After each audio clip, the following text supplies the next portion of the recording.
Shalom à tous, que l'Éternel Dieu vous bénisse, que l'Éternel Dieu vous garde. Bienvenue donc à cet enseignement sur le mot ra, sur l'adjectif ra. Nous continuons donc notre série afin d'apprendre à avoir un meilleur jugement. Apprendre à juger ce qui est bien et ce qui est mal devant Dieu, c'est très très très important. Et là, nous sommes dans des exemples concrets au travers de la parole de Dieu. Écoutons donc ce que le Seigneur a à nous dire aujourd'hui. Remettons ces quelques instants à l'Éternel, notre Dieu, notre Père. Amen. Père très saint, nous te rendons grâce dans le précieux nom de Yeshua, ton Fils bien-aimé. Nul n'est comme toi dans le ciel, tu es notre Dieu et nous sommes tes enfants. Nous voici, Seigneur, devant toi.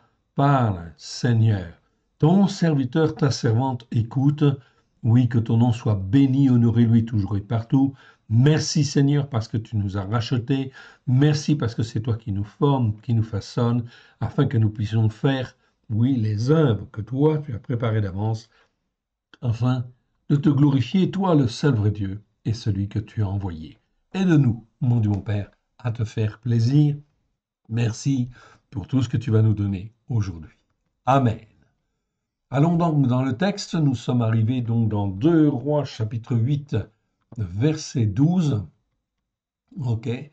Et en fin de compte, ici nous voyons, en fait ici, donc, verset 12, Razaël dit, pourquoi mon Seigneur pleure-t-il? Et Élisha c'est Élisée, répondit, parce que je sais le mal que tu feras aux fils d'Israël, tu mettras le feu à leurs villes fortes, tu tueras avec l'épée leurs jeunes gens, tu écraseras leurs petits-enfants, tu fendras le ventre de leurs femmes enceintes, etc.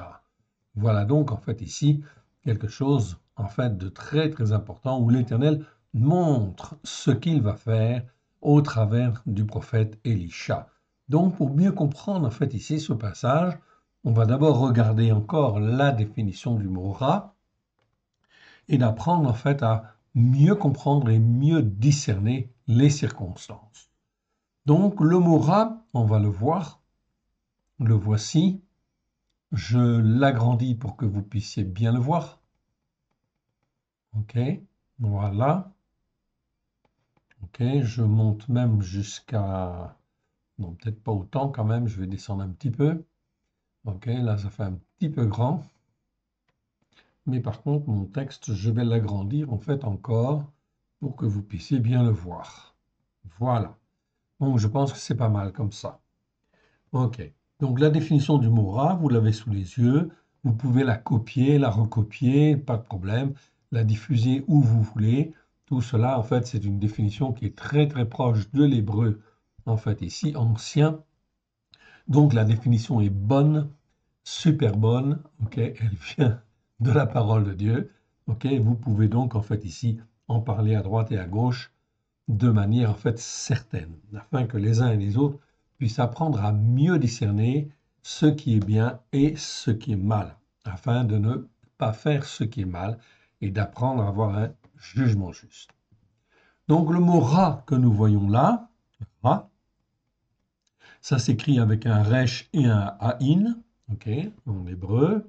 Donc ça existe 663 fois dans 623 versets. C'est un adjectif.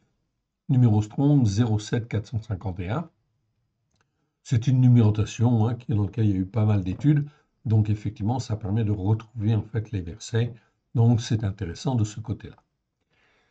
Genèse 2.9, donc c'est là où le mot apparaît pour la première fois dans le jardin d'Éden, où Dieu en fait installa ou mit en fait ici l'arbre de la connaissance du bien et du mal. C'est là que l'on trouve la première fois le mot mal dans Genèse 2.9. Ok. Donc ra, ça veut dire mal, mauvais, ce qui est mal, ce qui est mauvais, laid, grave. Donc là-dessus, les dictionnaires, en fait, ici, ne posent pas de problème. La signification, en fin de compte, ici, est bien effectivement, en fait, ici, dans ce sens-là. Selon les racines hébraïques anciennes, la racine resh haïn est l'emblème de ce qui est mal, donc pas de souci, c'est bon. Pas de problème de dictionnaire ici. Mauvais par essence, ok, tant sur le plan physique, par exemple les vaches laides, lors en fin de compte des plaies d'Égypte, par exemple, que moral ou spirituel, le mal qui s'oppose au bien. Okay. Il existe une variante de ce mot, c'est ra'a. Okay. Donc vous le voyez en fait ici apparaître à l'écran. Donc on se familiarise un petit peu avec l'hébreu. Donc là, en fait, on a un resh, un aïn, et puis un kamatz à la fin et un i, en fait, ici. OK. Donc, c'est la forme allongée, en fait, du mot ra. OK. C'est la forme aussi au féminin, OK, qui exprime d'abord le féminin de l'adjectif ra, tout simplement. OK. Donc, pour faire le féminin, très souvent, on met, en fin de compte, un kamatz et puis un e, en fait, à la fin. OK. Mais c'est pas en fin de compte seulement cela. Le rajout en fait du kamatz et du e, en fait ici, peut avoir une signification, d'autres significations. Le mot ra'a, par exemple, avec la terminaison kamatz e, comme je viens d'en parler, peut exprimer en fait un mal augmenté, en fait ici. Ok. C'est pourquoi on pourra traduire en fait ici, non pas par mal ou mauvais, une bête mauvaise ou une bête en fait ici méchante, enfin pas méchante, hein, méchant c'est rachat, ok? Mais une bête mauvaise, eh bien, au lieu de dire une bête mauvaise, on dira une bête féroce, ok? Ou une mauvaise bête, ok? Plutôt qu'une mauvaise bête. Donc, Ra, c'est mieux, en fait, compte comme ça. Enfin, effectivement, et ça c'est très très courant, le mot Ra'a, donc la forme allongée en fin de compte de Ra, veut dire en fait malheur. Donc ça c'est très très intéressant. Donc on voit ici que le terme malheur, c'est toujours en fait un retour de bâton, en fait ici, c'est-à-dire quand le mal perdure dans nos vies, dans nos cœurs et dans nos vies, eh bien en fin de compte, on va recevoir en retour le mal sous la forme de malheur. En fait, tout simplement, c'est le mal en fin de compte qui nous revient, qui nous retombe sur la tête. Le mot Ra'a est classé avec le même numéro strong que le mot Ra, okay, mais nous avons recherché tous les versets et nous savons que le mot Ra'a existe 284 fois dans les Écritures. On le retrouvera notamment 70 fois dans le livre de Jérémie, Yirmeyahu, où le mot exprime, en fait, c'est le mot hébreu Ra'a, exprime bien le malheur dû à la désobéissance ou à la rébellion qui perdure ou à la méchanceté, c'est-à-dire que la méchanceté, c'est effectivement la notion d'orgueil qui est là, on ne veut pas plier le genou, on a entendu qu'il fallait faire comme ça, mais on ne fait pas. Donc là, ce n'est plus effectivement en fait du mal, c'est en fait de la méchanceté. C'est-à-dire qu'il y a la notion d'orgueil qui est là. Là, c'est le mot rachat que nous avons étudié. Hein, vous avez toutes les vidéos sur notre site, donc on peut retrouver très très bien effectivement la différence. Donc méchanceté, c'est toujours en fin de compte parce que je sais, j'ai entendu, mais je ne fais pas. Ok. Qui perdure dans le temps. Donc qui perdure dans le temps, c'est très très important, car lorsque le mal perdure en fait dans le temps, eh bien ça entraîne forcément des conséquences. Et en fait, il s'avère que le malheur Ra est très clairement la conséquence des péchés, des transgressions et des iniquités. Okay. Je ne dis pas de temps en temps, okay, ce n'est pas occasionnel, c'est systématique. Comment dire, la persévérance dans les péchés, dans les transgressions, dans les iniquités, amène toujours, toujours, en fait, le malheur. Le mal, en fait, en retour. Okay. Toujours. Okay. D'une manière ou d'une autre. C'est-à-dire que l'on paye effectivement nos erreurs, tout simplement.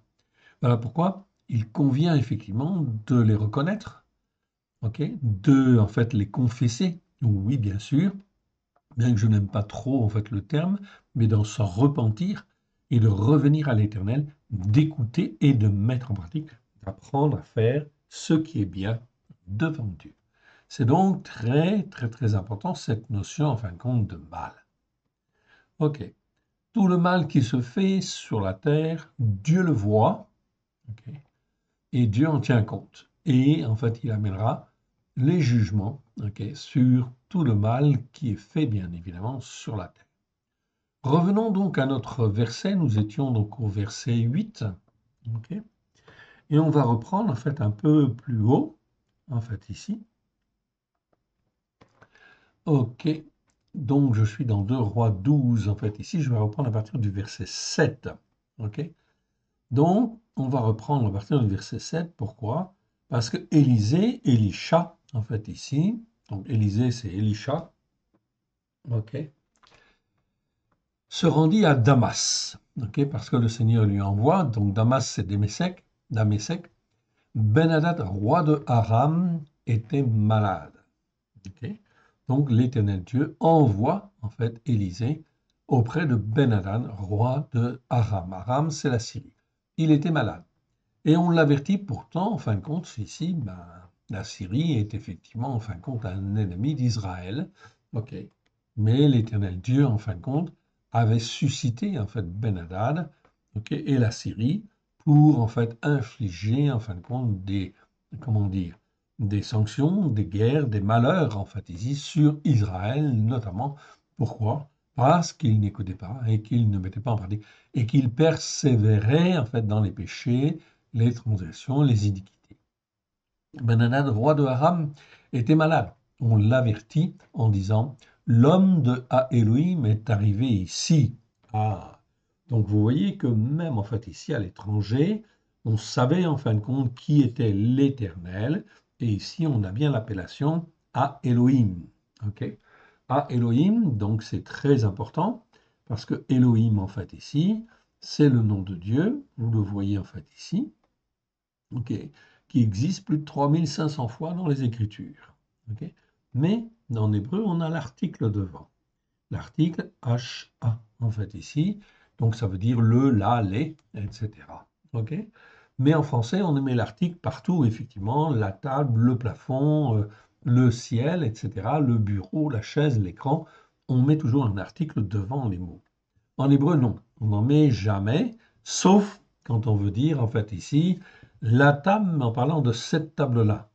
L'article, en fait, en hébreu, est un article déterminatif, si je puis dire, pour souligner, en fait, ici, le caractère, comment dire, je ne vais pas dire exceptionnel, mais le caractère particulier, en fin de compte, de cet élément-là, en fait, ici.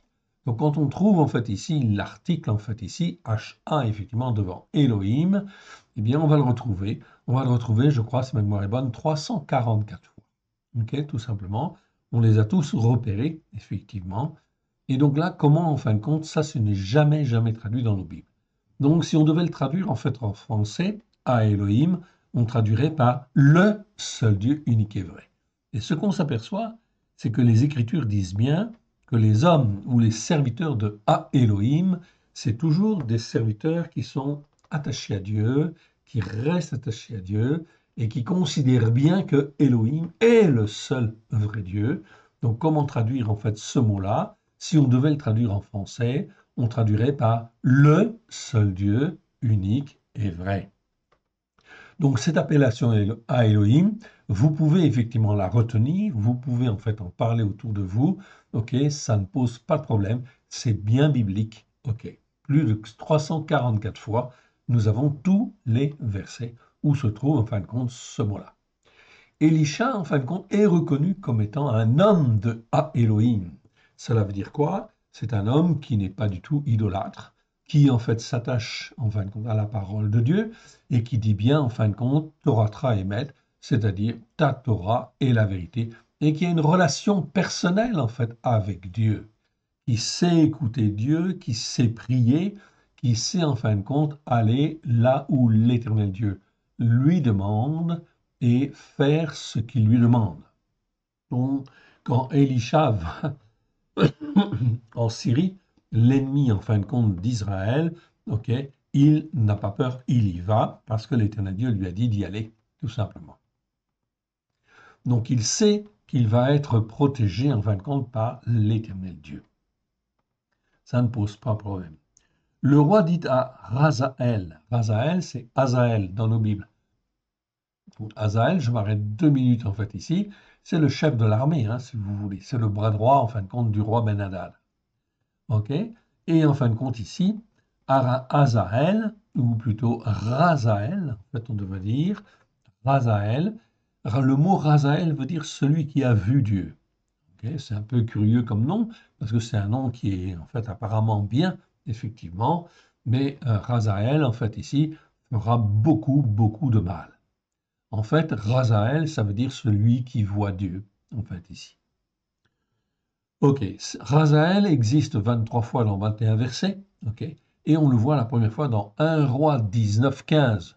1 roi 19-15, cela veut dire quoi? Cela veut dire 1 roi 19-15, c'était le temps d'Élie, non pas en fin de compte d'Élisha, mais d'Éliaou, qui s'appelle Élie dans les Bibles françaises. Et l'Éternel Dieu avait dit en fait à Élie, au temps de Achab et de Jézabel, ok, eh bien avait dit, retourne en fait ici dans ton pays, car en fait Élie s'était enfui après avoir fait tuer les 450 prophètes de Baal, ok, eh bien effectivement il s'était enfui à cause de Jézabel, de Isabelle. Et en fin de compte, l'Éternel Dieu lui dit, non, non, tu retournes en fait là-bas, et effectivement, tu iras oindre également Azaël, Razaël, en fait ici, comme roi de Syrie, afin qu'il devienne roi de la Syrie, afin qu'il ait une onction particulière pour être un puissant. Donc, quand quelqu'un a une onction, évidemment, en fait, c'est pour accomplir la volonté de Dieu. Et la volonté de Dieu, en l'occurrence ici, c'est d'être en fait compte un méchant, un roi qui, en fait, ici, comment dire, apporte le malheur sur, en fait, Israël à cause de l'idolâtrie, en fait, ici, de Achab, Rav et Isabelle, donc Jézabel. Donc, souvenez-vous de ces passages-là. Je ne les revois pas. En fait, ici, c'est juste, en fait, ici, pour vous rappeler, en fait, ici, pourquoi l'Éternel suscite un tel ennemi. L'Éternel suscite un tel ennemi à cause, effectivement, des péchés, des transgressions, des iniquités. Je vous souligne bien cet aspect-là, car, en fait, ici, tous les péchés, les transgressions, les iniquités qui perdurent dans le temps, en fait, ici, automatiquement, ça entraîne des malheurs. Ça entraîne des malheurs, c'est aussi en fait pour cela que effectivement aujourd'hui en fait ici en France, eh bien en fait nous étions effectivement appelés nous les Français à remplir une fonction effectivement tout à fait particulière devant l'Éternel, à l'écoute de la parole de Dieu pour la mettre en pratique avec grâce et vérité. Depuis 2000 ans, ok, Yeshua est venu et a tout accompli en fait à la croix. Je vous rappelle Matthieu 5, versets 17 et 18, ok, où Yeshua dit, tout est accompli, pas un seul iota, je ne suis pas venu pour abolir la Torah et les prophètes, je suis venu pour l'accomplir, en fait ici, pas un seul iota de la Torah ne disparaîtra, que tout ne soit accompli, etc. Nous avons fait un séminaire, en fait ici, Torah, Torah pas, en fait ici pour démontrer, montrer que, en fait ici, bien évidemment, dès lors que je donne mon cœur et ma vie à Yeshua, eh bien, je dois écouter et je dois apprendre et mettre en pratique la Torah avec grâce et vérité. Si je ne le fais pas, je manque en fait à mon but, je manque au but que l'Éternel Dieu avait prévu pour moi, et donc je commets des péchés. Et si j'ai lu dans les Écritures qu'il fallait faire le Shabbat, qu'il fallait faire les fêtes de l'Éternel, etc., et que je ne le fais pas, ce n'est même plus en fait un péché, en fait ici, ça devient en fin de compte une transgression, parce que je sais, j'ai lu, j'ai appris qu'il fallait le faire, et je ne le fais pas, je continue en fait à ne pas le faire. Là, je suis dans les transgressions. Et tout cela est dit, en fait, dû aux iniquités, c'est-à-dire aux erreurs, aux- à la tradition, en fin de compte, dite chrétienne, qui, en fin de compte, ok, rappelle, en fait, ici, de génération en génération, l'iniquité, en fin de Constantin. L'iniquité, en fait, ici, qui consiste à changer les choses, changer la parole de Dieu, changer le dimanche, changer le Shabbat en dimanche, etc. Tout cela, on est dans l'iniquité qui perdure, donc les péchés, donc les transgressions qui continuent, qui continuent, qui continuent.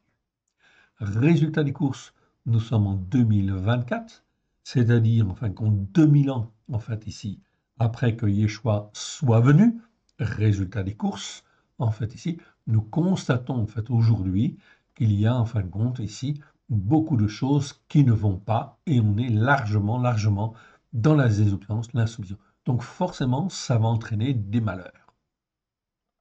Je le répète, tous les incidents entre guillemets climatiques, que ce soit les incendies, que ce soit les tempêtes, que ce soit en fait ici les problèmes en fait économiques, les usines qui ferment, les en fait grèves, les ceci, les ça. Tout cela en fait ici sont des choses que l'Éternel suscite à droite et à gauche afin effectivement de réveiller les consciences et que les consciences puissent se tourner vers l'Éternel en disant peut-être nous n'avons pas fait ce qu'il fallait devant l'Éternel pour écouter et mettre en pratique comme il le voulait.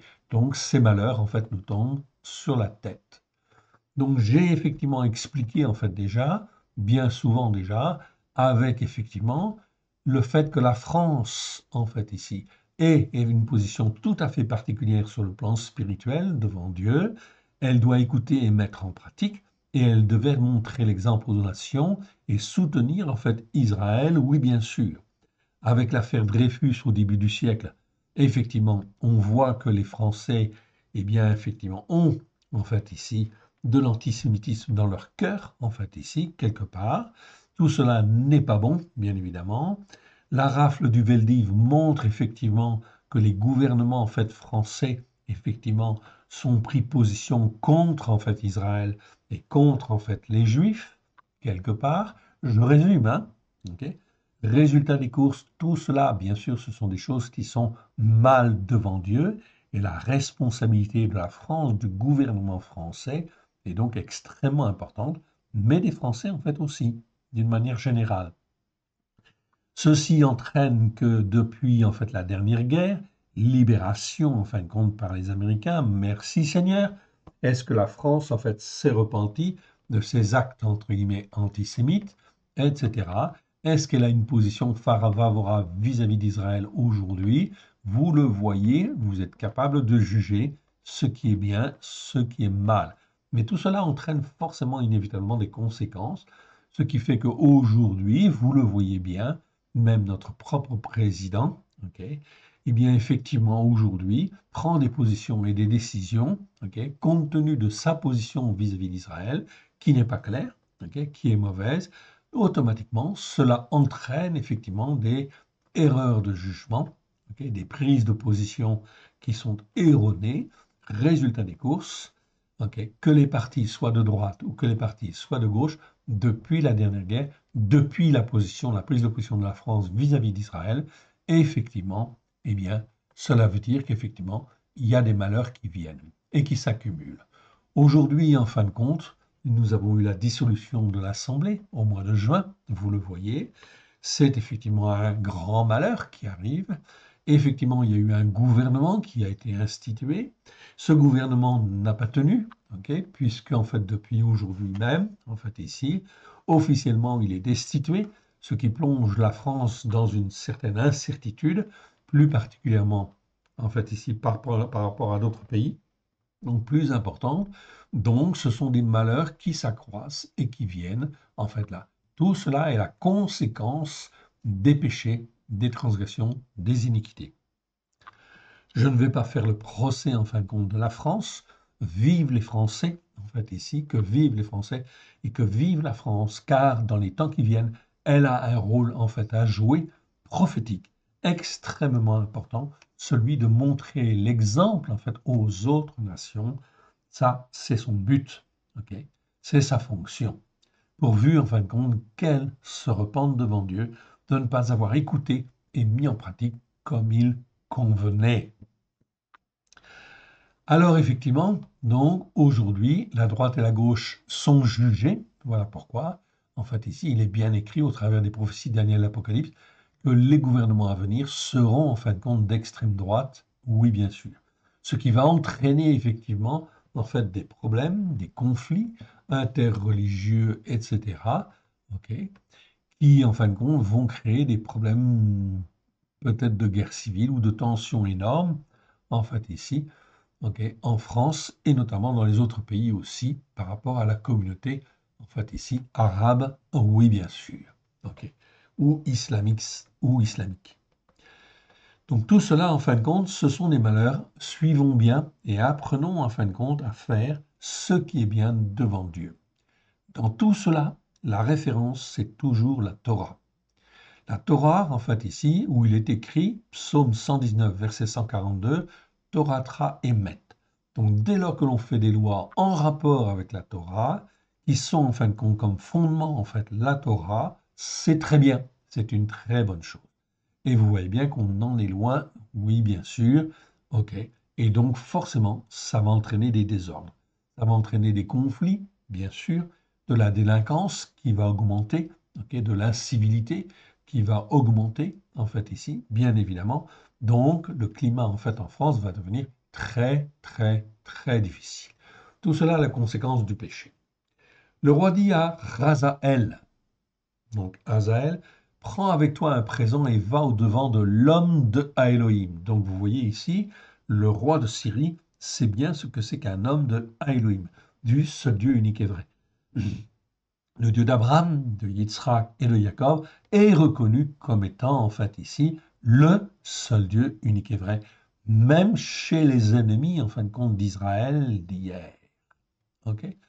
Aujourd'hui, vous voyez bien effectivement que même en France, on ne reconnaît pas effectivement en fait ici le Dieu d'Israël, le Dieu d'Abraham, de Isaac et de Jacob comme étant le seul Dieu unique et vrai, le Dieu de toutes les nations, etc. Donc ici il dit consulte par lui l'Éternel en disant guérirai-je de cette maladie. Razaël, donc Hazaël, alla au-devant de Élisha, prenant avec lui un présent tout ce qu'il avait de meilleur à Damas, la charge de 40 chameaux. Donc ce n'est pas un petit cadeau, 40 chameaux. Okay, donc ça veut dire que c'est beaucoup de cadeaux très généreux, ce qu'il y a de meilleur. Lorsqu'il fut arrivé, il se présenta à lui et dit, ton fils Ben-Hadad, roi d'Aram, donc roi de Syrie, m'envoie vers toi pour dire, guérirai-je de cette maladie? Élisha lui répondit, va, dis-lui, tu guériras. Mais l'Éternel m'a révélé qu'il mourra. Okay. Donc on voit très bien que Élisha a une relation tout à fait particulière avec Dieu, et en fin de compte, il lui a révélé qu'il allait quand même mourir. Le roi va guérir, mais en fait, il va mourir. L'Éternel, l'homme de Elohim, arrêta son regard sur Hazaël, donc Razaël. Ok, là j'ai oublié de changer le nom, enfin j'ai pas changé, j'ai pas eu le temps de le faire. Ok, donc ici c'est Razaël en fait ici. Donc on dit Hazaël en fait en français, mais le nom en fait ici en hébreu c'est Razaël. Ok, et il le fixa longtemps, puis il pleura. Donc on voit le prophète ici qui pleure. Il voit cet homme, ce bras droit du roi de Syrie, et en fin de compte, il pleure. Alors Razaël dit, pourquoi mon Seigneur pleure-t-il? Et Élisha répondit, parce que je sais le mal que tu feras aux fils d'Israël. Donc vous voyez que l'Éternel Dieu lui a révélé le mal. On retrouve le mot mal en fait ici, ok, que l'on étudie. Donc on le voit en fait ici, le mal que tu feras aux fils d'Israël. Ok. Donc il voit le mal. Mais ce n'est pas pour cela que Élisée, va effectivement faire quelque chose pour empêcher cette chose en fait d'arriver, car c'est la volonté de Dieu que cela se fasse comme ça. Que tu feras aux fils d'Israël, tu mettras le feu à leurs villes fortes, tu tueras avec l'épée leurs jeunes gens, tu écraseras leurs petits enfants, tu fendras le ventre de leurs femmes enceintes, donc des choses horribles qui vont arriver. Razaël dit, mais qu'est-ce que ton serviteur, ce chien, donc même à ses propres yeux, il disait ici, ok, ce chien, pour faire de si grandes choses. Et Élisha, dit l'Éternel m'a révélé que tu seras roi de Aram. Donc, en fait, Élisée est parfaitement dans les confidences de Dieu. Il sait en fin de compte que Razaël va devenir roi de Aram, mais que ce sera un roi cruel qui va oppresser en fait très très largement Israël. Pourquoi? À cause, qu'est-ce qu'on en a vu? Parce que les 10 tribus du Nord font ce qui est mal aux yeux de l'Éternel. Ils ont changé en fait les fêtes de l'Éternel, ils ont institué des idoles, etc. Le péché de Jéroboam est là, effectivement. Donc, vous voyez ici la conséquence, en fait, ce que je vous disais tout à l'heure, tout ce que l'on fait de mal devant le Seigneur a des conséquences. Voilà pourquoi il est extrêmement important de se repentir et de se remettre devant notre Seigneur Yeshua pour tout le mal que l'on peut faire, tout ce qui est mal. Et comment je peux savoir ce qui est mal, en fin de compte, devant Dieu? Il n'y a pas 36 solutions. Il faut écouter la Torah, la mettre en pratique, ok, et apprendre en fait à discerner, à avoir un jugement juste et à marcher dans la justice par la foi. C'est exactement ce que l'on a fait en fait comme vidéo déjà sur en fait YouTube, où en fait on voit que l'Éternel Dieu nous demande, dès lors que je donne mon cœur et ma vie à joie, je dois apprendre à marcher selon un jugement juste et dans la justice par la foi. Je vous renvoie aux vidéos concernant en fin de compte ces mots-là. Mishpat, c'est le jugement juste, et Tzedaka, c'est la justice par la foi. C'est donc extrêmement important et fondamental. Sinon, ça entraîne des conséquences. Verset 14. Hazaël quitta Élisha et revint auprès de son maître et lui dit, que t'a dit Élisha? Et il répondit, il a dit, tu guériras. Okay. Donc, il a dit, tu guériras. Donc, le roi, en fin de compte, ici, a sa réponse. Mais que se passe-t-il le lendemain? Hazaël, okay, prit une couverture qu'il plongea dans l'eau et il l'étendit sur le visage du roi qui mourut. Et Hazaël régna à sa place. Mon frère, ma sœur, qu'est-ce que l'on voit là? On voit donc en fait un homme, en fin de compte, qui est en fin de compte saisi par des esprits de meurtre, etc. Et en fin de compte, qui est orgueilleux, qui veut dominer, qui veut régner. Ok, il veut devenir le roi, en fin de compte, de la Syrie. Oui, et il va le devenir, oui, bien sûr. Ok, pas d'une manière gentille, pas par élection, non. Ok, il prend une couverture, il la plonge dans l'eau, et en fin de compte, il assassine en fait le roi et prend sa place, tout simplement. L'Éternel Dieu le permet. L'Éternel Dieu le permet. Pourquoi? Parce que, en fin de compte, Razaël va être un outil, en fait, ici, dans la main du Seigneur pour sanctionner Israël, ok, et un peu Juda, en fait, ici. Mais surtout Israël. Parce que cela fait plusieurs générations déjà que Israël est dans l'erreur, en fait, ici, et en fin de compte, ici, persévère dans le péché de Jéroboam. Mon frère, ma sœur, cela fait 2000 ans que Yeshua est venu. Il est venu révéler la Torah pleine de grâce et de vérité. Et regardez, nous sommes en 2024, 20 siècles plus tard.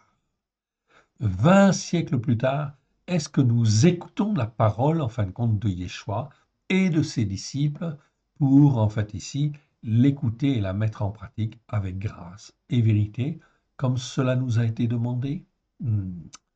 Alors il convient de se poser les bonnes questions et, en fin de compte, de se repentir, car, en fin de compte, devant Dieu, il n'y a pas 36 solutions. Il y a une seule Torah, une seule loi, et elle est valable pour tous. Oui, bien sûr.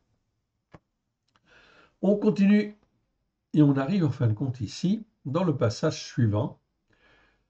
Le passage suivant, en fin de compte ici, va nous parler du fils en fait de Arav. Arav, c'est qui? C'est Achab. Ok, je vous le montre. Achab, dans les traductions françaises, c'est Achab, mais en fait en hébreu, c'est Arav. Arav, ça veut dire en fait frère, frère et père. Okay. Donc en fait, Achab n'était ni un frère ni un père en réalité. Hein. Il a manqué sa vocation et il s'est laissé entraîner. Ce fut un roi d'Israël extrêmement mauvais. Il fit ce qui est mal devant l'Éternel. On l'a vu déjà. Okay. Et non seulement il fit ce qui est mal, mais en fin de compte, il épousa en fait Jézabel, ok, Isével, qui en fin de compte l'entraîna dans l'idolâtrie, bien évidemment, et il a abondé en fait là-dedans. À un moment donné, il se repentit, mais il n'a pas persévéré, en fait, ici, on dirait, en fait, pour revenir à l'Éternel comme il l'aurait dû. La 5e année de Joram, fils de Arav, Rav, Achab, roi d'Israël. Donc la 5e année, Joram, Ok, donc ici, Yoram, je diminue en fait ici mon texte. Ok, roi d'Israël, Yoram, fils de Yehoshaphat. Donc vous voyez, vous avez Yoram, fils de Harav, d'une part, et ici nous avons Yoram, c'est le même nom en fait ici, mais celui-là c'est le fils de Yehoshaphat, Josaphat. Donc à ce moment-là, en fait ici, il y avait deux Yoram, un à la tête d'Israël et un autre en fait à la tête de Juda. Okay. L'un c'est le fils de Harav et l'autre c'est le fils de Yehoshaphat, okay, roi de Juda. Donc il régna. Okay. Donc ici, Yoram, fils de Yehoshaphat, en fait, il régna. Donc Harav régnait mal, faisait ce qui est mal devant l'Éternel. Yehoshaphat, lui, il a fait plutôt ce qui est bien en Israël. Ok. Verset 17. Il avait 32 ans lorsqu'il devint roi. Il régna 8 ans à Jérusalem. Il marcha dans la voie des rois d'Israël. Donc là, on voit que un roi, en fait, ici, de Juda, bien qu'il ait eu un père, en fait, qui soit bon, en fait, ici, Yehoshaphat, eh bien, on voit que Yoram, son fils, en fait, ici, lui, il marcha très mal. Il marcha dans la voie des rois d'Israël, comme avait fait la maison de Rahav, c'est-à-dire qu'il a changé, en fait, les fêtes de l'Éternel, et, en fait, ici, eh bien, il a été dans l'idolâtrie. Tout simplement, et on le dit pourquoi? Car il avait pour femme une fille de Rahav. Eh oui, donc il avait épousé une fille, en fin de compte, d'un roi idolâtre, etc. Donc forcément, en fin de compte, il était sous influence, en fait, ici, parce qu'il a fait une mauvaise alliance, oui, bien sûr. Donc ça, c'est très, très important. Je ne peux pas me marier avec n'importe qui. Oui, bien sûr, selon la volonté, effectivement, de Dieu, il faut que je sois agréable à l'Éternel Dieu. L'Éternel Dieu soit en premier dans mon cœur et dans ma vie. C'est extrêmement important. Et là, on dit bien, et il fit ce qui est mal aux yeux de l'Éternel. Donc, je retrouve en fait ici le mot ra, en fait ici. Il fit ce qui est mal. Comme il fit ce qui est mal en fin de compte, eh bien, on va voir ce qui va se passer. Okay. On va aller en fait dans la suite, en fin de compte, des versets, jusqu'au verset 24. Donc, je passe en fin de compte ici. Okay. Et je vais en fin de compte ici jusqu'au verset 24. Mais l'Éternel ne voulut point détruire Yehuda, donc Juda. Donc Yoram, il fait ce qui est mal, il fait comme, en fin de compte, les rois d'Israël. Donc il aurait mérité effectivement que Juda soit détruit. Mais comme, en fait, l'Éternel Dieu avait fait une promesse à David, eh bien, effectivement, il ne peut pas exterminer, en fait, Juda. Donc il ne le fera pas. Mais l'Éternel ne voulut point détruire Yehuda à cause de David, son serviteur, selon la promesse qu'il lui avait faite de lui donner toujours une lampe parmi ses fils. Il est toujours en fait un fils qui puisse en fait ici transmettre à une génération en fait à venir. Si la génération actuelle n'est pas bonne, eh bien en fin de compte, on va passer en fait à la génération suivante, ok. Et en fait, la génération qui fait la transition sera perdue, mais elle ne va pas être éliminée du temps de sa vie, de manière à ce que la transmission puisse se faire et que l'Éternel puisse travailler en fait les cœurs dans les générations suivantes. De son temps, Édom se révolta. Donc, qu'est-ce que nous voyons ici? De son temps, Édom se révolta contre l'autorité de Yehoula et se donna en fait à un roi. Ah, pourquoi ça arrive ça? Ok? Alors, on fait marcher un petit peu ses neurones. Pourquoi en fait l'opposition en fin de compte arrive en fait ici et la révolte se fait en fait en Édom? Tout simplement parce que l'Éternel Dieu suscite en fait ici la révolte chez Édom, qui était assujetti en fait à Yehuda. Et comme Yehuda fait ce qui est mal devant l'Éternel, eh bien il y a donc des conséquences. Le malheur en fait va venir. Yoram passa à Tsaïr avec tous ses chars, s'étant levé de nuit, il battit les Édomites qui l'entouraient, et les chefs des chars, et le peuple s'enfuit dans ses tentes. La révolte d'Édom contre l'autorité de Yehuda a duré jusqu'à ce jour. Limna se révolta aussi dans le même temps. Le reste des actions de Yoram et tout ce qu'il a fait, cela n'est-il pas écrit dans le livre des chroniques des rois de Yehuda? Donc vous voyez en fait ici qu'il y a eu une guerre en fait avec Édom. cet ennemi s'est en fait levé, mais Édom n'a pas eu la victoire parce qu'il fallait que, en fait ici, Juda, Yehuda subsiste. Yoram se coucha avec ses pères et il fut enterré avec ses pères dans la ville de David et Arazia, son fils, régna à sa place. Donc là, on voit maintenant que, en fait, on a un autre fils, c'est Arazia.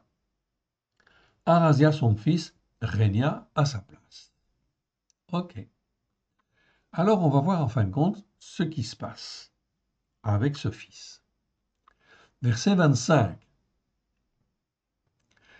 La 12e année de Yoram, fils de Ahav. Donc, on avait vu qu'à ce moment-là, on avait Yoram en Israël et Yoram, en fin de compte, en Juda. Okay, et la 12e année, en fait, de Yoram, fils de Ahav en Israël, Arazia, en fait, ici, fils de Yoram, roi de Juda, régna. Donc, à partir de la 12e année, en fait, ici, c'est en fin de compte Arazia qui règne. Ok, en Juda. Arazia avait 22 ans lorsqu'il devint roi, donc c'est plutôt jeune. Okay. Il régna 1 an à Yerushalayim. Sa mère s'appelait Athaliahu. Okay. Il ne régna, lui, qu'1 an. Okay. Donc l'écriture, en fait, est très claire. Sa mère s'appelait Athaliahu. Oui, oui. Donc on cite sa mère, en fait, ici. Sa mère, c'était Athaliahu. Athaliahu, elle est fille d'Omri. Donc, c'est des filles d'un roi d'Israël qui était idolâtre, qui était pervers, en fait, ici. Donc, résultat des courses, ça n'a pas eu une influence, en fait, ici, très positive sur, effectivement, Arazia. Verset 27, il marcha dans la voie de la maison de Arav, bien sûr, et fit ce qui est mal aux yeux de l'Éternel, comme la maison de Arav, Achab, car il était allié par mariage à la maison de Arav, tout simplement. Donc, forcément, les alliances, en fait, ici, on le comprend très bien, ça peut effectivement, en fin de compte, ici, entraîner dans le mal. On peut dire que presque tout le temps, ça entraîne effectivement dans le malheur. Verset 28. Il alla avec Yoram, fils de Aram, à la guerre contre Razaël, roi de Aram, à Ramoth en Gilead, et les Syriens blessèrent Yoram. Ok. Donc on voit en fin de compte ici qu'il est parti en fait à la guerre, et il a été blessé. Le roi de Yoram s'en retourna pour se faire guérir à Yisraël les blessures que les Syriens lui avaient faites à Rama et lorsqu'il se battait contre Razaël, roi de Aram. Arazia, fils de Yoram, roi de Juda, descendit pour voir Yoram, fils de Aram, à Israël, parce qu'il était malade. Ok. Donc on voit en fin de compte ici que les deux rois, en fait ici, ils sont frères en fait aussi quelque part, enfin frères. Ils font partie en fin de compte des enfants de Dieu, oui, mais en fin de compte ils ne marchent pas bien en fin de compte devant le Seigneur. Mais en fin de compte ils sont, je ne vais pas dire copains, mais enfin ils se connaissent et ils ont des liens d'amitié, oui bien sûr. Attention en fin de compte à ces liens d'amitié, il ne faut pas effectivement que cela en fait nous entraîne dans en fait les erreurs. Il vaut mieux couper en fin de compte des relations, effectivement, que de se laisser entraîner, en fait, ici, dans l'erreur. C'est donc là quelque chose de très important. Et il faut veiller.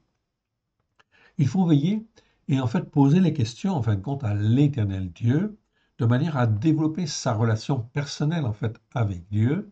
Et si, en fait, une relation, en fin de compte, devient mauvaise, alors peut-être faut-il la rompre, bien évidemment, afin de laisser la personne faire ce qu'elle veut devant l'Éternel et que vous fassiez ce que vous voulez devant l'Éternel et de faire surtout la volonté de l'Éternel, là où il veut, comme il veut.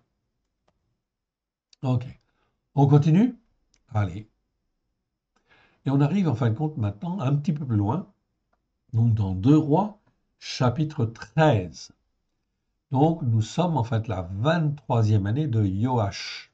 Joach, c'est Joas, fils de Arazia, roi de Yehuda.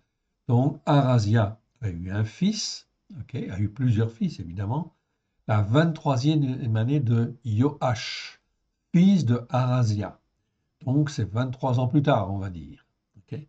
Joachaz, fils de Yehou, régna sur Israël à Samarie. Il régna 17 ans. Donc en Israël, il y a un changement de roi, c'est Joachaz, Yoaraz. En français, Joachaz, mais en hébreu, Yoaraz. Fils de Yehou, régna sur Israël à Samarie. Il régna 17 ans. Okay. Il fit ce qui est mal aux yeux de l'Éternel. Donc on va voir tous les rois, en fait, ici d'Israël, les uns après les autres. Okay. Les Écritures vont toujours dire, il fait ce qui est mal aux yeux de l'Éternel. Il fait exactement, en fin de compte, comme son père, ou comme ses pères, en fait, ici. Il est dans l'iniquité de ses pères. Voilà pourquoi, en fait, ici, je souligne ce point-là, en fait, aujourd'hui. OK? Donc, tous les rois, en fait, d'ici d'Israël, systématiquement, en fait, ici, vont être mauvais. Ils vont être mauvais pendant plus de 200 ans, en fait, ici. 220 ans, je crois. OK? Et en fin de compte, au bout de 220 ans, eh bien, en fin de compte, l'Éternel dit, ça suffit. OK? On supprime, en fait, les 10 tribus du Nord. OK? Et en fait, il fait intervenir les Assyriens. Et en fait, un tiers est détruit, un tiers est emmené en captivité, et un tiers, en fait, est dispersé de par le monde. Mais c'en est fini des 10 tribus du Nord en 722 avant Jésus-Christ. Tout cela parce que chacun des rois, en fait, a fait ce qui est mal aux yeux de l'Éternel. Donc, ce qui veut dire qu'ils sont restés dans l'iniquité, en fait, ici, de leur père. Ils sont restés dans la tradition, en fait, de leur père. Voilà pourquoi il faut faire attention et très attention aux enseignements que l'on a reçus.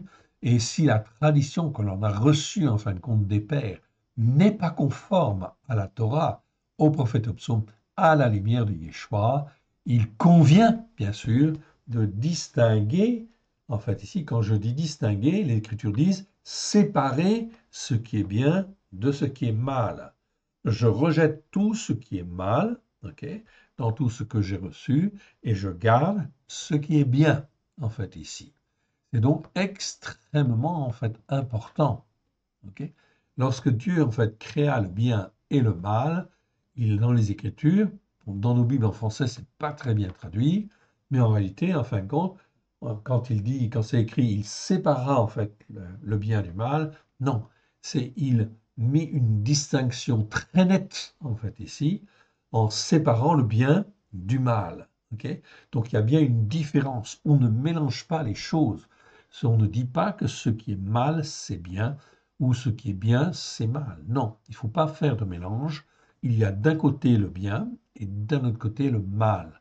C'est donc extrêmement important, car en fait ici, dans les temps où nous vivons, nous sommes en 2024, je le répète, eh bien l'esprit de ce monde a tendance en fait ici à trouver des excuses à tout et à normaliser tout un certain nombre de choses et en fait à considérer comme normal en fait ici tout un certain nombre de choses qui sont en réalité mauvaises selon les Écritures.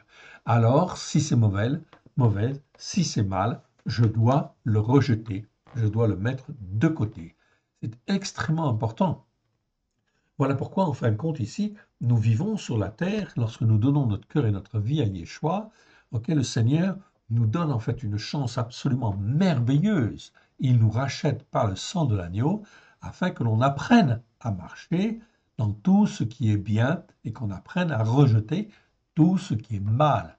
Mais si je vis comme mes pères ont vécu, dans la tradition religieuse ou dans la tradition, en fin de compte, des hommes que j'ai reçus, en fait ici, que je considère comme justes, mais si ce n'est pas conforme, en fait, à l'Écriture, eh bien, je dois le rejeter, en fait, ici. Donc, il fit ce qui est mal aux yeux de l'Éternel, il commit les péchés de Jéroboam, les péchés que Jéroboam, fils de Nébat, avait fait pécher Israël, et il ne s'en détourna point. OK. Donc, voilà. Donc on voit ici Yehou, donc c'est un autre roi d'Israël, il fait ce qui est mal. Et tous les rois, en fin de compte, d'Israël, ce sera systématiquement comme ça. Ils ont fait en fait la même chose. Ils ont fait ce que en fait leurs pères en fait ont fait. Donc aujourd'hui, depuis, je dirais en fait l'empereur romain Constantin, ok, on a institué le dimanche, ok, comme jour en fin de compte du Seigneur, ok, et on a institué Noël, ok, on a institué toutes sortes de choses. Toutes ces choses-là sont mauvaises devant l'Éternel. Ce n'est pas l'Éternel qui les a instituées. C'est comme Jéroboam qui change en fait les dates des fêtes, en fait ici. Donc on est là dans le péché en fait de Constantin, qui est la même chose que le péché de Jéroboam. Et en fait aujourd'hui, de génération en génération, par habitude, en fait ici, parce que les autres font comme cela, eh bien je continue de le faire, en fait ici. Résultat des courses, eh bien on est là dans les iniquités, oui bien sûr, qui perdurent dans le temps et qui nous font commettre des péchés. Il commit les péchés que Jéroboam, fils de Nébat, avait fait, qui avait fait pécher Israël, et il ne s'en détourna point. Il ne s'en détourna point ici. Que se passe-t-il? La colère de l'Éternel s'enflamma contre Israël. Il les livra entre les mains de Razaël. Donc je retrouve Razaël en fait ici. Là, je n'ai pas changé le nom, on n'a pas eu le temps de le faire. Okay. Donc c'est pas Hazaël, c'est Razaël. Donc c'est le même que tout à l'heure, oui bien sûr, roi de Aram. Et entre les mains de Ben-Hadad, fils de Hazaël, tout le temps en fait que ces rois vécurent en fait ici. Donc Razaël, il a eu un fils qu'il a appelé en fin de compte Ben-Hadad, c'est-à-dire en fin de compte du roi qu'il avait même tué. En fait ici. Yoaraz implora l'Éternel, l'Éternel l'exauça, ok, car il vit l'oppression sous laquelle le roi d'Aram tenait en fait Israël. Ok. Et l'Éternel donna un libérateur à Israël. Les fils en fait d'Israël échappèrent aux mains des Syriens et ils habitèrent en fin de compte dans leur tente comme auparavant. Vous voyez en fin de compte ici qu'il se repent en fait ici. Il revient en fait à l'Éternel et en fait l'Éternel donne un libérateur en fait à Israël. C'est exactement la même chose en fait ici pour nous. Les situations vont se dégrader, mais l'Éternel en fait ici va donner un libérateur. Je n'ai pas vérifié ce mot-là, mais il mériterait d'être revu en fait ici, ok, parce que je suis sûr effectivement que ici le mot libérateur, c'est en fait ici le mot rédempteur en fait ici, ok, comme notre Seigneur Yeshua en fait ici est le rédempteur. Oui, tout à fait. Il est le rédempteur par excellence. Donc ici, je n'ai pas vérifié en fin de compte encore, ok. Donc c'est à voir. Ok. Et l'Éternel donna un libérateur à Israël, un rédempteur. L'Éternel Dieu, il est toujours en fin de compte comme cela, une bonté en fait extrême. Dès lors qu'il y a de la repentance, quelqu'un qui veut revenir en fin de compte à lui, il est tout à fait d'accord en fin de compte pour le reprendre et le relever en fait ici. Les fils d'Israël échappèrent aux mains des Syriens et ils habitèrent en fait dans leurs tentes comme auparavant. Ok, donc très bien, c'est une bonne chose. Ils ont eu un libérateur. Ok, mais voyons la suite, verset 6. Mais ils ne se détournèrent point des péchés de la maison de Yarovam. Ok, c'est-à-dire qu'ils ont continué à faire le dimanche, ils ont continué à faire, c'est comme si en fait aujourd'hui, on dirait, eh bien ils continuent à faire le dimanche comme jour en fin de compte du Seigneur et à faire Noël, ok, qui avait fait pécher en fait Israël. Ils s'y livrèrent aussi, et l'idole d'Achéra était debout à Samarie, c'est-à-dire qu'en fin de compte, l'idolâtrie, en fin de compte, n'était pas rejetée, en fait, ici. Donc, ils ne se détournèrent point de leur péché. Dès lors qu'ils ne se détournent pas, donc vous voyez que dès que je donne mon cœur, ma vie, Yeshua, je suis lavé, purifié, sanctifié. Oui, mais il faut que je nettoie. Car si je nettoie pas les idoles, si je nettoie pas les iniquités, si je nettoie pas le mal qui a été le mien en fait avant, eh bien, résultat des courses, cela va me faire retomber en fait inévitablement. De tout le peuple de Yoharaz, il ne lui avait été laissé que 50 cavaliers 10 chars et 10 000 hommes de pied, car le roi de Aram les avait fait périr et les avait rendus semblables à la poussière qu'on foule aux pieds. Le reste des actions de Joachaz, tout ce qu'il a fait et ses exploits, cela n'est-il pas écrit dans le livre des chroniques des rois d'Israël? Joachaz se coucha avec ses pères et on l'enterra à Samarie, et Joach, son fils, régna à sa place. Donc on voit ici, même chose, on a en fait ici encore un roi, en fait ici, en Israël, qui porte en fait ici le même nom, mais c'est pas le même père, que en Juda. La 37e année de Joach, roi de Yehuda, donc là vous le voyez, c'est très clair, on le voit très clairement, les noms sont pareils, donc ça peut prêter en fait à confusion. Donc je vois en fait compte ici que je suis en fait en Juda, je vois en fait ici, j'ai Joas, roi de Yehuda, et la 37e année de ce roi-là, eh bien j'ai Joach, même nom, mais celui-là c'est le fils en fait de Yehoraz, en fait ici, régna sur Israël à Samarie. Il régna 16 ans. Donc là, à ce moment-là, à cette date-là, on avait Joach, en fait, roi de Juda, et Joach, roi, en fait, d'Israël. Ils n'étaient pas du même père. Voilà pourquoi on met très souvent, en fait, ici, le fils, en fait, ici, le père, en fait, ici. OK.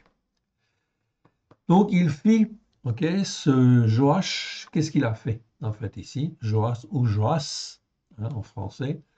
Il fit ce qui est mal aux yeux de l'Éternel. Donc, en fait, Israël, les rois d'Israël font toujours ce qui est mal. Toujours.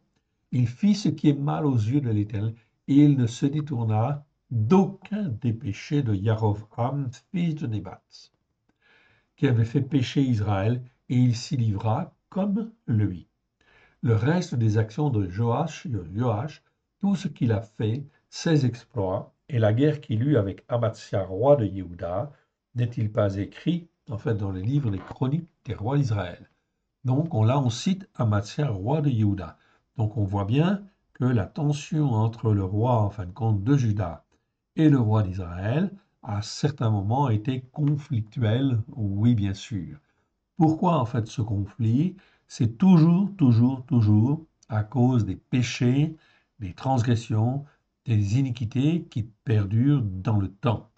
Donc dans ce cas-là, l'Éternel Dieu suscite en fait ici, chez les uns et les autres, permet que la querelle en fin de compte se développe, en fait, et qu'il y ait conflit entre les uns et les autres. Ce conflit, en fin de compte, ici, peut venir, en fait, ici, dans une famille, peut venir au sein, en fin de compte, d'une communauté, peut venir dans un mouvement politique, social ou autre, etc. Donc, ces conflits et ces tensions, c'est toujours l'Éternel, en fait, ici, qui supervise, en fait, tout cela. Il est le maître du jeu. Il regarde. Ce qu'il fait, lui, c'est toujours, en fait, ici, dans le but que les uns et les autres puissent revenir à l'Éternel, se poser, en fait, les bonnes questions et revenir à lui. Verset 13. Joach se coucha avec ses pères et Yarovam s'assit sur son trône. Yarovam, c'est Jéroboam. Attention, c'est Jéroboam II, en fait, ici. Ce n'est pas le même, en fin de compte, que le premier. En fait, ici, il porte le même nom, mais ce n'est pas le même. Donc, sur Israël, là, nous avons un autre roi qui s'appelle Yarovam, Jéroboam, mais c'est Jéroboam II, on va dire, ou Jéroboam le second, si vous voulez. S'assit sur son trône, Joach fut enterré à Samarie avec les rois d'Israël. Donc, c'est très important de bien, en fin de compte, comprendre en fait, ce qui se passe ici et les conflits en fait, qui s'élèvent. OK. Je reprends en fin de compte ici. On va un petit peu plus loin dans le temps. Et là, on arrive donc à, en fait ici, dans 2 Rois 14. OK. Donc 2 Rois 14. Voilà. 2 Rois 14. en fait, ici, et on va lire du verset 1 au verset 16.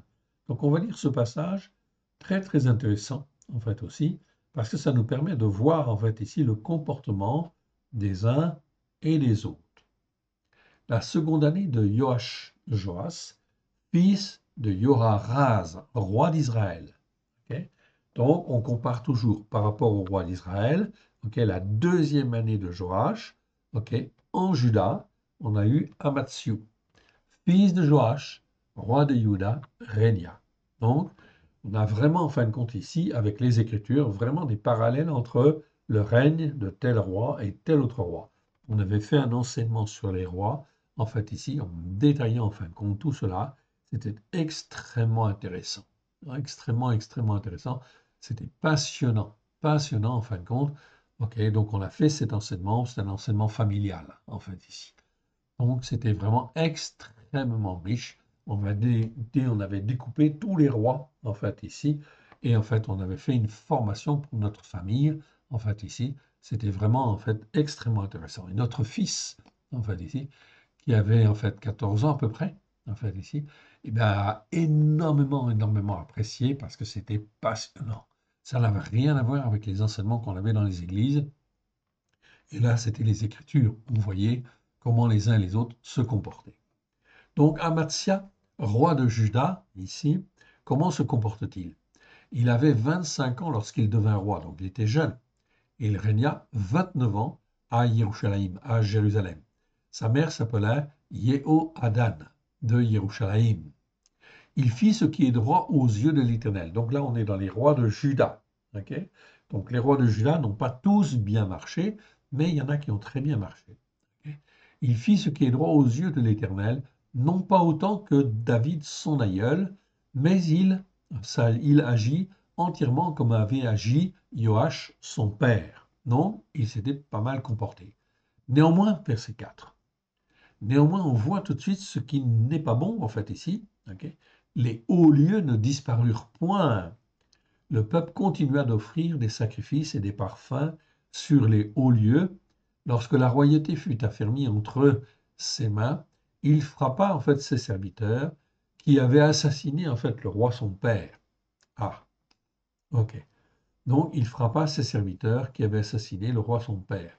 Mais il ne fit point mourir les fils des meurtriers, suivant en cela ce qui est écrit dans le livre de la Torah de Moshe, où l'Éternel donne ce commandement: on ne fera point mourir les pères à cause des enfants, et on ne fera pas mourir les enfants à cause des pères, mais on fera mourir chaque homme pour son état de pécheur. En fait, ici, c'est-à-dire pour la condamnation auquel il doit être effectivement jugé.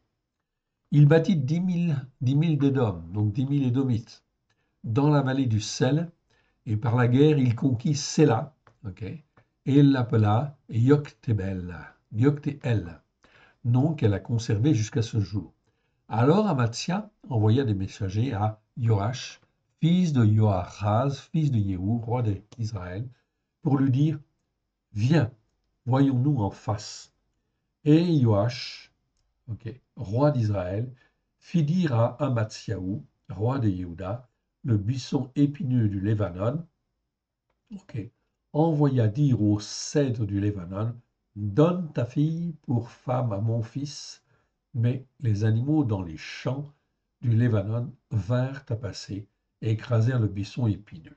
Donc ici, donc la traduction en fin de compte en français de ce verset n'est pas très très bonne effectivement, mais nous n'avons pas eu le temps en fin de compte de nous approfondir sur ce passage. Donc ce n'est pas l'objet en fin de compte ici, de l'enseignement. Ce que nous voyons en fait ici, c'est que Amatsiaou, eh bien en fin de compte, il est de plus en plus, il est orgueilleux, il est pris par l'orgueil, il a battu en fait les Édomites, et en fin de compte, il réclame en fait ici, pour un de ses fils, en fait ici, une fille du roi d'Israël. À la vérité, tu as battu en fait Édom, et ton cœur s'est élevé. Donc on voit ici qu'il y a une question d'orgueil qui est là. Jouis de ta gloire et reste chez toi. Pour t'engager à faire ce qui est mal, cela amènerait la ruine et celle de Yehuda. Donc pas la peine de rentrer en conflit entre les deux rois, en fait, ici. Donc on voit que ces tensions, en fait, ici, sont là évidemment, il y a de l'orgueil. Tout cela est dû, en fin de compte, au péché, aux transgressions, aux iniquités qui perdurent chez les uns et chez les autres. Verset 11. Mais Amatsiaou, donc le roi de Juda, ici, ne l'écouta pas, et Joach, roi d'Israël, monta. Ils se virent en face, lui et Amatsiaou, roi de Yehuda, à Beth-Shemesh, qui est sur le territoire de Yehuda. Yehuda fut battu par Israël. Donc là, en fait ici, Amatsiaou, le roi de Juda, a été battu. Il était pris d'orgueil, en fait ici, tout simplement, fut battu par Israël, et chacun des hommes s'enfuit dans sa tente. Joach, roi d'Israël, fit prisonnier à Beth-Shemesh Amatsiaou, roi de Yehuda. Donc vous voyez que le roi d'Israël, ici, a fait prisonnier Amatsiaou, roi de Yehuda, fils de Joach, fils de Aharazia. Il vint à Jérusalem et fit une brèche de 400 coudées dans la muraille de Jérusalem, depuis la porte d'Éphraïm jusqu'à la porte de l'angle. Donc c'est l'Éternel qui a permis, qui a fortifié en fait la main du roi en fin de compte d'Israël contre le roi de Juda, parce que le roi de Juda était en fait orgueilleux. C'était un homme qui avait bien marché devant le Seigneur, mais les hauts lieux n'avaient pas disparu. Les hauts lieux, eh bien, c'est quoi? C'est les idoles, oui, bien sûr. Ça peut être en fait la passion pour le foot, par exemple, ça c'est de l'idolâtrie, en réalité. Ok? On peut aimer le foot, c'est une chose, je ne dis pas le contraire, mais en réalité, on ne peut pas en faire une idole. Ça ne doit pas prendre en fait ici tout ou partie de notre vie à la place de l'Éternel. Sûrement pas. Donc tout cela, en fait, les formes d'idolâtrie moderne sont effectivement, en fin de compte, différentes de l'idolâtrie d'hier, mais en fait, ça attire le cœur des uns et le cœur des autres, et ça empêche en fait le cœur de l'homme de s'attacher en fin de compte à Dieu. C'est extrêmement important. Tous les descendants d'Adam sont appelés à devenir des ish, c'est-à-dire des hommes capables de s'attacher à Dieu et de rester en fait attachés à Dieu.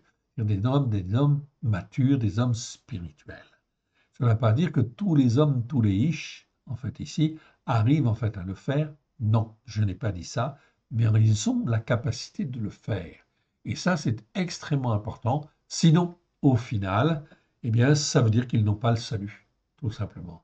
Donc, ça pose problème. Or, en fait, on est sur la terre, on fait un voyage sur la terre, tout simplement pour faire les œuvres que l'Éternel Dieu, pour être formé, façonné, et pour faire les œuvres que l'Éternel Dieu, en fin de compte, a préparées d'avance, afin de se glorifier, en fait, et de glorifier le Fils qu'il nous a donné. Ok. Mais Amatsiaou ne l'écouta pas, en fait, ici. Ok. Donc il fut prisonnier. Ok. Voilà. Et, en fait, verset 13, il fit une brèche. Voilà. Ok. Joach, roi d'Israël, fit prisonnier à Beth-Shemesh Amatsiaou, roi de Juda, fils de Joas, fils de Arazia, et il vint à Jérusalem et fit une brèche de 400 coudées dans la muraille de Jérusalem, depuis la porte d'Éphraïm jusqu'à la porte de l'angle.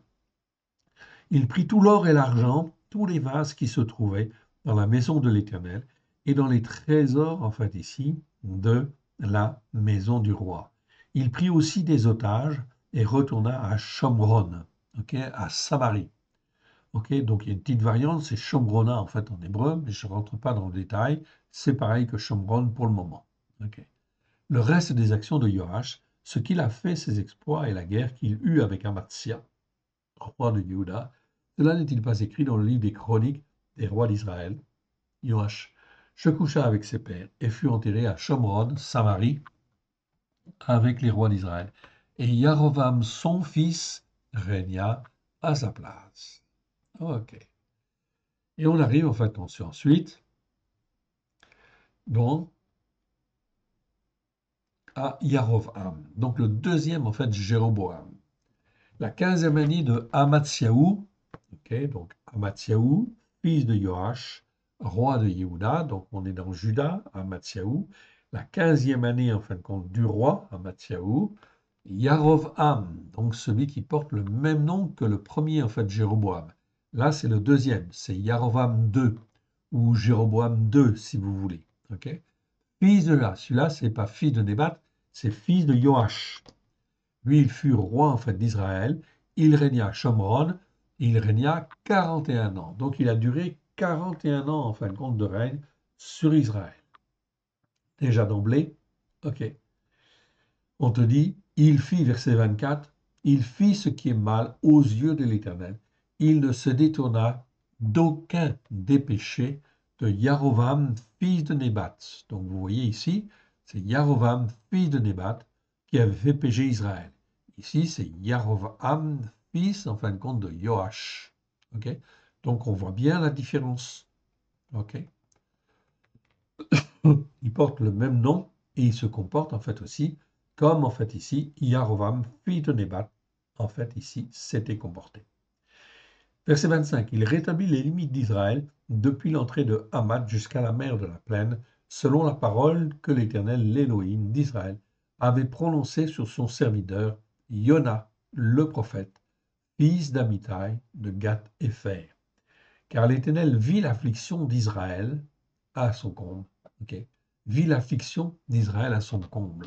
Donc Israël a été fortement, fortement attaqué, évidemment, à cause, en fin de compte, de ses péchés, de ses transgressions qui ont perduré, en fin de compte, dans le temps. C'est ça qu'on veut bien comprendre, en fait, ici. Okay. Mais l'Éternel vit l'affliction d'Israël à son comble et l'extrémité à laquelle se trouvait réduit esclave et homme libre, sans qu'il y eût personne pour venir au secours d'Israël. Okay. Or l'Éternel n'avait point résolu d'effacer le nom d'Israël de dessous les cieux. Il les délivra par Yarovam, fils de Joach. Okay. Donc Yarovam, fils de Joach, ici, est en fait un homme qui est suscité en fait aussi par l'Éternel dans le but de délivrer en fait Israël, afin que Israël ne soit pas en fin de compte autant dans la détresse, qu'il puisse se reposer les bonnes questions. Et ce n'est pas en fin de compte l'Éternel, ce n'est pas la fin en fait ici d'Israël encore. Non, l'Éternel Dieu veut leur donner encore en fait une chance. Ok. Ça a duré 220 ans, 220 ans ou 230 ans. Ok. Ok. Je fais cette allusion en fin de compte à, en fait ici, la durée, en fait ici. Donc, au bout, en fin de compte, de 220 ans, 230 ans, en 722, très exactement, ok, c'est la Syrie qui a détruit les 10 tribus du Nord. Oui, bien sûr. Ok. Et ici, en fin de compte, ce qui m'étonne et ce qui me surprend, en fin de compte, ici, énormément, ok, mais gloire à Dieu, ça fait partie de sa longanimité, de sa patience à supporter les erreurs et les péchés, en fait, des uns et des autres. Nous sommes en 2024, ok, et en fin de compte, en 2024, est-ce que les croyants écoutent et mettent en pratique la Torah comme ils devraient le faire? Non, il y a beaucoup, beaucoup de réticences, en fait, encore. Mais en fin de compte, ça vient de plus en plus de gens se posent en fin de compte les bonnes questions. L'Éternel Dieu a supporté et patiente en fait encore. Pourquoi? Parce que l'Éternel en fait est en train de former, susciter en fait à droite et à gauche des hommes et des femmes pour venir en fait ici, revenir en fait à lui et que son peuple puisse se lever en fait un jour à la gloire de son saint nom face à tout ce qui est mal. Aussi, quelles que soient les difficultés, en fait ici, ne perdez pas courage, fortifiez-vous et en fait attachez-vous à l'Éternel là où vous êtes. Ok, apprenez à écouter et à mettre en pratique, à avoir un jugement juste et à marcher dans la justice par la foi. C'est extrêmement important. Verset 28, le reste des actions, en fait ici, de Yarovam, tout ce qu'il a fait, ses exploits à la guerre, et comment il fit rentrer sous la puissance d'Israël Damas et Hamath, qui avaient appartenu à Yehuda, cela n'est-il pas écrit dans le livre des chroniques des rois d'Israël? Yarovam se coucha avec ses pères, avec les rois d'Israël, et Zeraria, son fils, régna à sa place. Ok. Et on va s'arrêter en fin de compte là. On va aller voir où ça nous conduit. Voilà, très bien. Et on arrive en fait à Zeraria, le fils de Jéroboam. Mais on verra cela en fait la fois prochaine. Pour le moment, en fait, compte, on va s'arrêter là. Donc on est en fin de compte à 2 rois. Ok. Chapitre 15, ok, verset 9. Et on reprendra en fin de compte là. Ok. La prochaine fois. Remettons ces quelques instants, en fin de compte, à l'Éternel, notre Dieu, notre Père. Père très saint, merci Seigneur pour ta parole, parce que c'est toi qui nous enseigne, qui nous façonne, qui nous instruit. Aide-nous, mon Dieu, mon Père, à te faire plaisir. Ouvre-nous les yeux, Seigneur.